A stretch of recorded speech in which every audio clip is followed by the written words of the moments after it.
All right, buckle up because when Trump hollered, "I'm slapping tariffs on the world," it wasn't just a mic drop. It sent shockwaves everywhere, and the fallout's wild. Europe was like, hold up, what? With Ursula von der Leyen, the European Commission's big boss, firing off warnings like a storm's brewing. We are already finalizing the first package of countermeasures in response to tariffs on steel.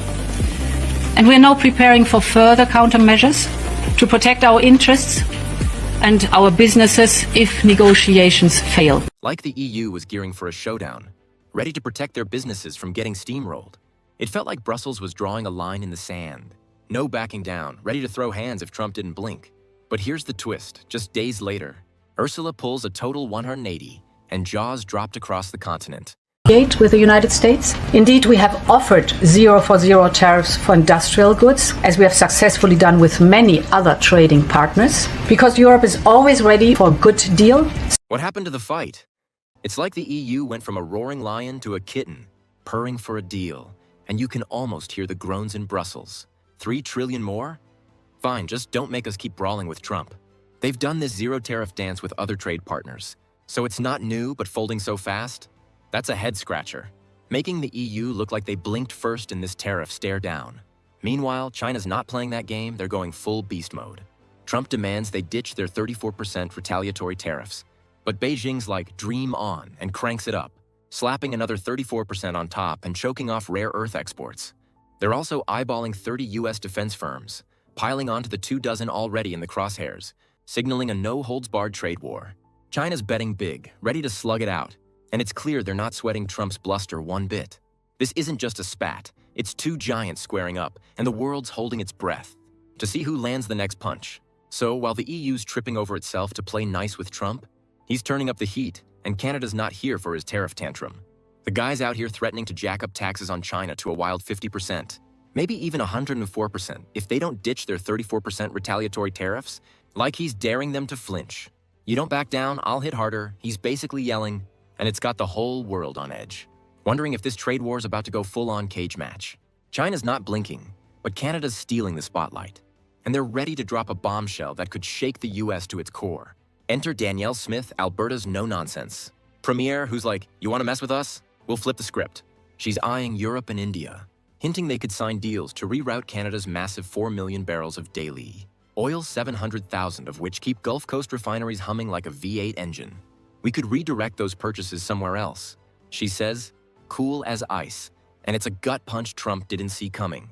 That oil's the lifeblood of US fuel, and if Canada pulls the plug, it's not like you can just swap it out with Venezuela's sketchy crude overnight.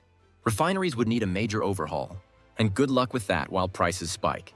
Fuel experts are sounding alarms, saying gas stations in New England could see prices jump 20 to 40 cents, a gallon, hitting wallets where it hurts most. It's not just about filling tanks. It's a domino effect. Groceries, deliveries, everything's getting pricier if oil gets scarce. The US might talk a big game about energy independence, but Canada's got them by the pipeline, and Smith's playing that ace card like a pro. This isn't just a trade spat, it's Canada, saying, we're not your backup plan, and the global energy market's holding its breath for what's next. So, with Canada eyeing new oil buddies, Trump's tariffs are wrecking shop at home. Big car brands like BMW and Mercedes are fuming. No discounts here.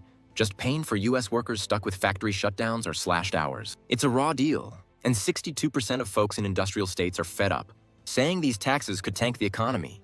Farmers are chiming in too. This needs to end fast, one groans, hoping for real talks with trade partners. If this keeps up, it's not just jobs. The whole US could be staring down a collapse. All right, so while US workers are reeling, China's not sitting quiet. They're hitting back hard. Trump's tariff threats?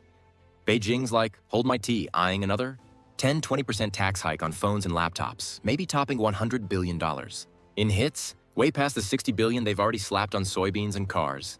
They've got 60–70% of the world's rare earths, and cutting those exports could choke US tech firms, jacking up gadget prices fast. It's a brutal flex messing with chips and screens, leaving American factories scrambling for new sources. China's playing chess, not checkers. So while China's slamming rare earths, they're not done yet, pulling sneaky moves to mess with US trade. They could slow customs for American goods, nitpicking food and drug safety checks, delaying 10–20% of shipments, hitting supply chains hard. Or they might drop the yuan's value 5 to 10%, making their stuff cheaper globally, a trick they've played before. Meanwhile, China's cozying up with ASEAN and Belt and Road pals, boosting exports 15–20%, signing deals with Russia and SCO to ditch US reliance.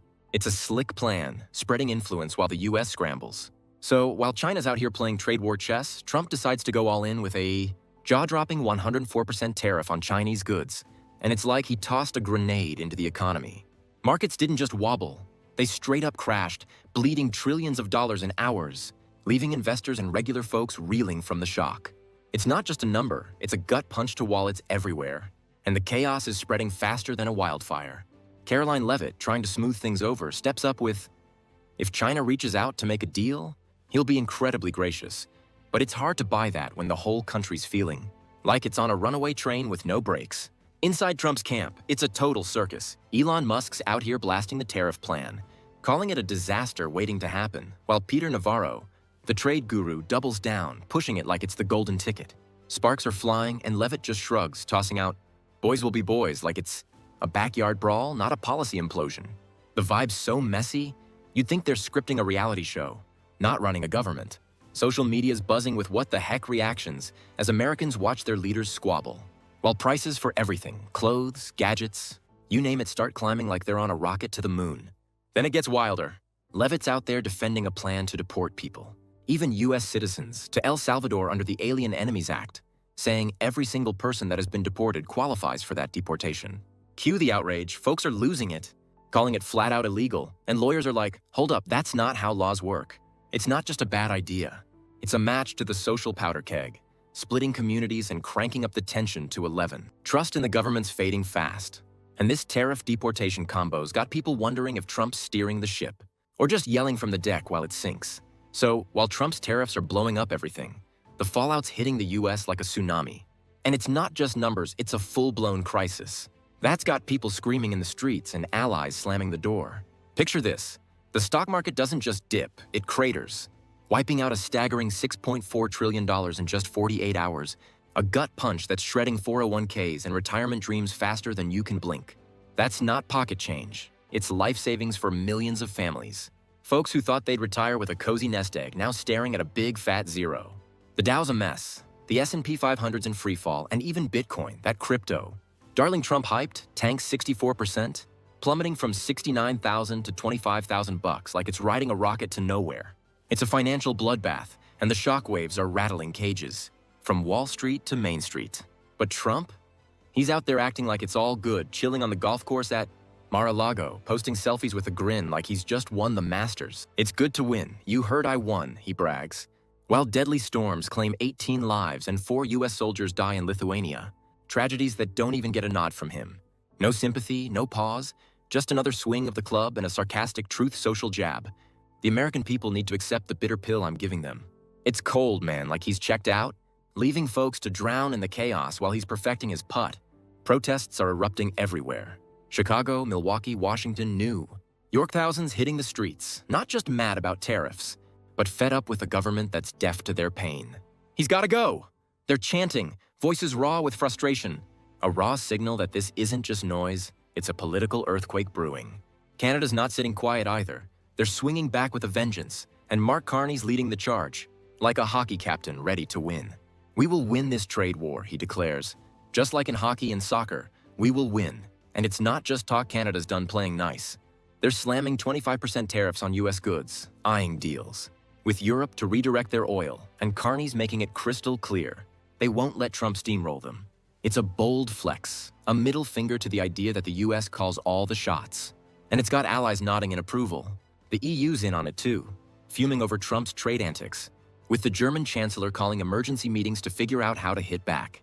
This can't stand, they're saying, and countries from Brussels to Beijing are hunting for new trade buddies, leaving the US looking like the kid nobody wants at the party. Doug Ford, Ontario's premier and once a Trump cheerleader, flips hard, shaking his head. I'm sorry for the American people, but this is on Trump. It's a gut check, a former pal saying, you blew it. And it stings because it's not just Canada everyone's turning away. France, the UK, the whole EU are sketching out a trade alliance. With Canada, no US invite needed. One EU trade guy even quips, Trump used to host the party. Now he's locked outside the living room, and it's brutal but true. The US is sliding into a lonely corner. bleeding partners faster than you can say America first, and it's not because they're mean, it's because Trump's 2A. Tweet storms are torching bridges built over decades. Those late-night rants? They're not just noise. They're a neon sign screaming trouble. Trump's firing off posts like a heartbroken teen. If the EU and Canada team up, I'll slap them with killer tariffs, typed out at 2 a.m. While most folks are dreaming.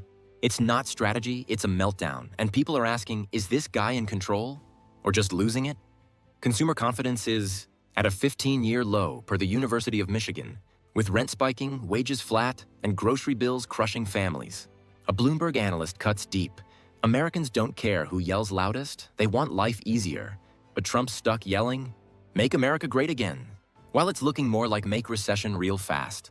Big companies are bailing too, Tesla, Apple, GM. Quietly shifting production to Canada and the EU to dodge Trump's policy whiplash. Stocks for manufacturers are tanking, investors reading the tea. Leaves political chaos isn't a business model. Small businesses are hurting worse. Prices for basics like food and tech soaring, leaving folks pinching pennies just to eat. Farmers are begging for relief. This needs to end, one says. But Trump's tariffs on soybeans and corn are getting hammered by China's 34% counterpunch, a $143 billion hit that's got rural America reeling.